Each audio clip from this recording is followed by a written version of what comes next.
Hello friends. तो last episode में आप लोगों ने देखा था कि लूफी की बैटल हो जाती है क्रैकर के साथ और क्रैकर काफी ज्यादा लूफी के ऊपर भारी पड़ रहा होता है। अब आइए शुरू करते हैं। क्रैकर और लूफी लड़ रहे होते हैं, जहां पर क्रैकर लूफी से बोलता है कि हे बच्चे, तुम्हें पता होना चाहिए कि तुम किस इंसान को नहीं हरा सकते हो और आज मैं तुम्हें ये लेसन समझाने वाला हूं।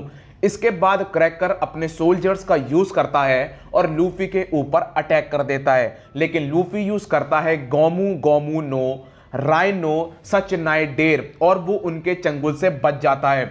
इसके बाद लूफी यूज करता है गोमू गोमू नो लियो बजूका और वो सोल्जर्स की हालत खराब कर देता है, लेकिन क्रैकर भी कमाल का होता है, वो फटाफट से और सोल्जर बनाता है। इसके बाद लूफी यूज करता है गोमू गोमू नो कल वे रैन और इस अटैक से वो काफी सारे सोल्जर्स को तबाह कर देता है, लेकिन फिर वही दिक्कत लूफी के सामने आती है कि क्रैकर फटाफट से नए सोल्जर्स बना देता है।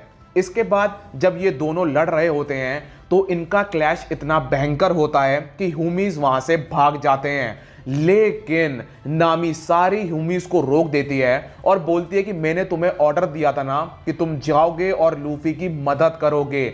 लेकिन जो ह्यूमीज होते हैं वो नामी से बोलते हैं कि हम लोग क्रैकर का सामना नहीं कर सकते हैं और उन दोनों की क्लैश की बात कर लें तो वो बहुत ही ज्यादा खतरनाक है। लेकिन नामी बिग मॉम का विवरी कार्ड निकालती है और वो बोलती है कि तुम्हें जाना ही पड़ेगा।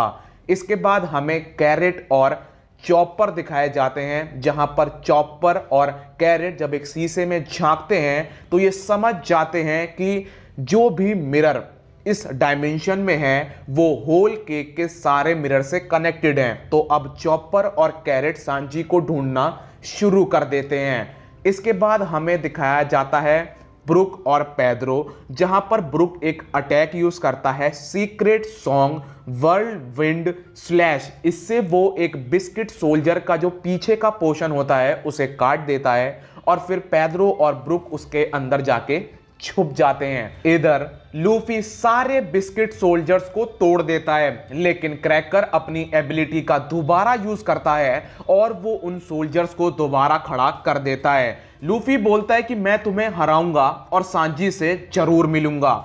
इसके बाद लूफी यूज करता है गोमू गोमू नो कॉन्ग और गन और वो फिर दोबारा सारे सोल्जर्स के ऊपर भारी पड़ जाता है, लेकिन क्रैकर इसका फायदा उठाता है और वो हनी प्रेट्जेल नाम का अटैक लूफी के ऊपर कर देता है। इसके बाद हमें बिग मॉम दिखाई जाती है, जो कि ह्यूमीज से सवाल पूछती है कि वहां पर क्या चल रहा है।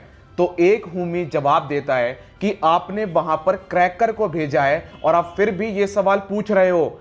इसके बाद ह्यूमीज बोलता है कि वैसे भी एक बार ब्लैकफुट इस कासिल में कदम रख देगा तो उसके दोस्त वैसे भी उसे नहीं देख पाएंगे।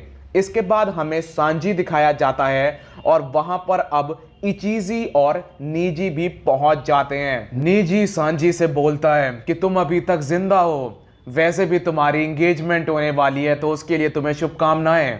इसके बाद नीजी सांजी का मजाक उड़ाता है तो इन दोनों में झड़प हो जाती है, लेकिन जज नीजी को रोक देता है।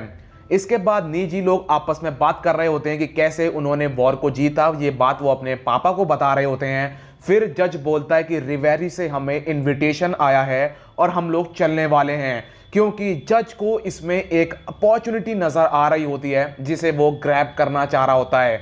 इसके बाद निजी बोलता है कि सांजी, जब तुम यहां से चले गए थे तो हम लोग कई बार तुम्हारे बारे में ही बात करते थे कि ऐसी कौन सी बढ़िया जगह होगी जहां पे तुम मारे जाओगे। निजी खाना खा रहा होता है और वो प्लेट में अपना खाना छोड़ देता है। सांजी बोलता है कि निजी, तुम्हारी प्लेट में खाना बचा हुआ है, उसे खत्म करो। निजी बोलता है कि मुझे नहीं खाना है, वैसे भी मेरा पेट भर चुका है और इसके ऊपर जो ये सॉस लगी है ये मुझे बिल्कुल अच्छी नहीं लग रही है। सांजी बोलता है तुम्हें नहीं पता कि खाना क्या है और तुम्हें यह भी नहीं पता है कि इसे बनाने में कितनी मेहनत लगती है। निजी को अपनी बेइज्जती महसूस होती है तो वो उस शेफ को बुलाता है जिसने ये खाना बनाया होता है। वो एक लड़की होती है और वो उससे बोलता है कि तुम्हारे वजह से मेरा भाई मेरी बेइज्जती बेइज्जती कर रहा है तो वहीं पे खड़ी रहो। और वो प्लेट उठाता है और उसके मुंह पर फेंक के मारता है, लेकिन सांजी उस प्लेट को रोक देता है और वो बोलता है कि तुम बेवकूफ हो क्या, तुम एक लड़की के चेहरे पर स्कार मारना चाहते हो क्या। हमें फिर दोबारा क्रैकर और लूफी की बैटल दिखाई जाती है, जहां पर लूफी काफी सारे सोल्जर्स को तोड़ता है, लेकिन क्रैकर फिर दोबारा उन सोल्जर्स को बना देता है। अब दोनों में कंपटीशन चल रहा होता है कि कौन कितनी तेज सोल्जर्स को तोड़ेगा और कौन कितनी तेज सोल्जर्स को बनाएगा। लेकिन इसमें बस लूफी ही थक रहा होता है और क्रैकर इस बात को समझ भी रहा होता है। लेकिन अब लूफी अपना सबसे पावरफुल अटैक यूज करता है, Gomu Gomu no King Kong gun. और ये अटैक सारे सोल्जर्स को मसल कर बस क्रैकर को पड़ने ही वाला होता है कि लूफी की हालत खराब हो जाती है, मतलब कि उसकी हवा निकल जाती है और फिर दोबारा उसे गियर 4 यूज करने के लिए 10 मिनट इंतजार करना पड़ेगा। इसके बाद हमें सांजी दिखाया जाता है। सांजी खाने के ऊपर नजर मारता है, उस खाने को जमीन पे जो पड़ा होता है उसे उठाता है और खाता है और बोलता है कि वाह, ये खाना तो बहुत ही ज़्यादा टेस्टी है और हर एक चीज़ परफेक्ट है। वो उस कुक की तारीफ करता है। निजी बोलता है कि तुम पागल हो गए हो क्या, तुम्हारे अंदर एक गरीब की आत्मा आ चुकी हो, ये करना बंद करो। और निजी सांजी के मुंह पे लात मारने वाला होता है, तभी जज बोलता है निजी रुक जाओ, उसकी शादी होने वाली है। सांजी बोलता है कि ये मेरे लिए बहुत ही शर्मिंदगी की बात है कि मैं इस फैमिली का हिस्सा हूं, क्योंकि इन्हें खाने की इज्जत करनी नहीं आती है, औरतों पर हाथ उठाते हो, तुम लोग बिल्कुल मेरे से अपोजिट हो। जिसके बाद इचीजी बोलता है कि तुम ये कैसी बातें कर रहे हो, मुझे समझ में नहीं आ रहा है, जब तुम छोटे थे तब तुम इससे अच्छी बातें करते थे। इचीजी निजी को अपनी रॉयल्टी पे बहुत ही ज्यादा घमंड होता है। जिसके बाद जज बोलता है कि सांजी ऐसी बहकी बहकी बातें कर रहा है क्योंकि ये इस इंसान के साथ रहता था। जज के हाथों में ज़ेरेफ का पोस्टर होता है और जज बोलते हैं कि मुझे पता है कि ये बैराटी में काम करता है। जिसके बाद सांजी एकदम से शांत हो जाता है। इसके बाद हमें दिखाया जाता है कि आखिरकार जज के पास ये ब्रेसलेट और ये फोटो आई कहां से। तमागो जज को ब्रेसलेट और ये फोटो देता है और बोलता है कि देखो, यहाँ पर स्ट्रॉ हैट आ सकते हैं शादी को बर्बाद करने के लिए, और सांजी भी इस शादी के खिलाफ हो सकता है, तो ये दोनों चीजें रख लो और सांजी तुम्हारे कंट्रोल में रहेगा। और ऐसा होता भी है। जज बोलता है कि सांजी, अगर तुमने कुछ भी गड़बड़ करने की कोशिश करी तो हम इस इंसान को जान से मार देंगे। जिसके बाद सांजी चुप हो जाता है और वो ज़ेरेफ के साथ बिताए हुए अपने पलों को याद करता है। दोस्तों, मैं यहाँ पर एक बात बोलना चाहता हूँ कि देखिए, जब ज़ेरेफ सांजी को मिलता है पहली बार तो सांजी उसके लिए कुछ नहीं होता है, लेकिन वो अपनी टांग गवा देता है सांजी को बचाने के लिए। उसके पास जितना भी खाना होता है वो सारा खाना सांजी को दे देता है। इसके बाद 70 दिनों तक कुछ नहीं खाता है, 70 डेज तक वो कुछ नहीं खाता है, और फिर भी लोग बोलते हैं कि सांजी ने गलत किया। दोस्तों, ये जो काम ज़ेरेफ ने किया था ये एक बाप भी अपने बेटे के लिए कर सकता है, लेकिन ज़ेरेफ सांजी के लिए कुछ नहीं लगता था और ना ही सांजी ज़ेरेफ के लिए कुछ था। लेकिन उसके बाद भी जो चीज़ ज़ेरेफ ने करी थी ये हर कोई नहीं कर सकता है। और जब एक इंसान आपके लिए इतना करता है तो आप उसे मेरे ख्याल से कभी भी मरते हुए नहीं देख सकते हो। और अगर कोई आपसे बोले कि मैं इसे जान से मार दूंगा, नहीं तो ये काम करो, आप खुशी खुशी वो काम करोगे। मैं हूँ, आप हो, कोई भी हो, अगर आपको सांजी की प्रॉब्लम को समझना है तो सबसे बढ़िया है कि अपने आप को सांजी की जगह पर रख दो, बस आप सब कुछ समझ जाओगे। खैर छोड़िए, आगे बढ़ते हैं। इसके बाद जज सांजी से बोलता है कि तुम तैयार हो जाओ, हमें बिग मॉम से मिलना है और वहाँ पर खाना खाना है।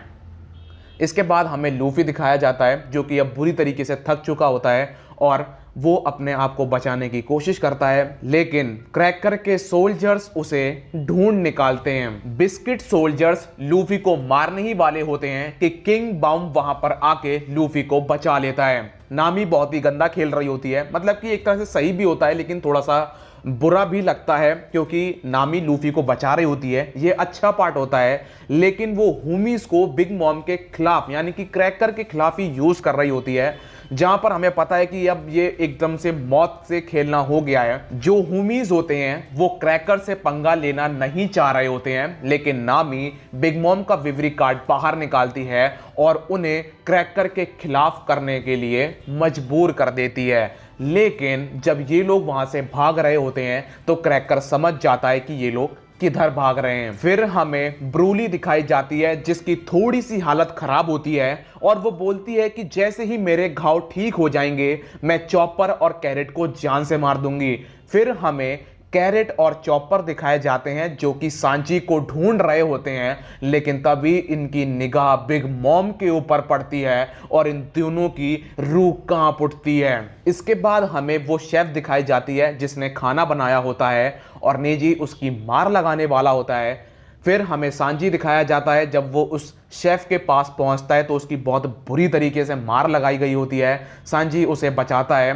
फिर वहां पर योंजी आता है और वो बोलता है कि तुम्हारी वजह से इस शेफ की ऐसी हालत हुई है और तुम्हें शायद नहीं पता, लेकिन इसकी मार नीजी ने लगाई है। अगर तुम नीजी से मिलना चाहते हो तो मेरे साथ आओ।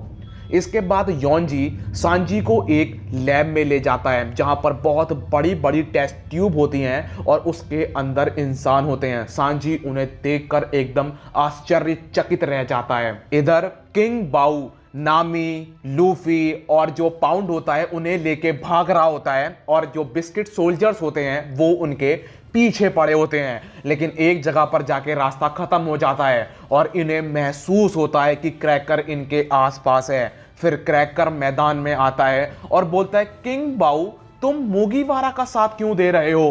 किंग बाऊ कुछ बोलता इससे पहले ही वो उसका आधा हिस्सा काट देता है और अब जो क्रैकर होता है वो किंग बाऊ को चारों तरफ से घेर लेता है। इसके बाद हमें सांजी दिखाया जाता है और वो बोलता है कि ये सब पानी में क्यों है, इन लोगों की शक्ल एक जैसी क्यों है और क्या ये लोग जिंदा हैं। योंजी बोलता है कि सांजी शायद तुम्हें नहीं पता है, लेकिन जो हमारे पिताजी हैं वो एक बहुत ही बेहतरीन साइंटिस्ट हैं। हमारे जन्म से पहले वो डॉक्टर वेगापंक के साथ काम करते थे और ये जिस चीज पर रिसर्च कर रहे थे वो इलीगल था। डॉक्टर वेगापंक ने ब्लड लाइन एलिमेंट्स की खोज करी और इसके एक कदम बाद ही अगर वो रिसर्च हो जाती तो ये लोग भगवान बन जाते और वो रिसर्च थी एक जिंदगी की ब्लूप्रिंट। लेकिन गवर्नमेंट को जब इस एक्सपेरिमेंट के बारे में पता पड़ा तो वो समझ गए कि ये खतरनाक है और उन्होंने डॉक्टर वेगापंक को पकड़ लिया। लेकिन हमारे पिताजी बचने में कामयाब रहे और वो अपने किंगडम में वापस आए। उन्होंने इस रिसर्च को जारी रखा और उन्होंने ये लैब बना डाली।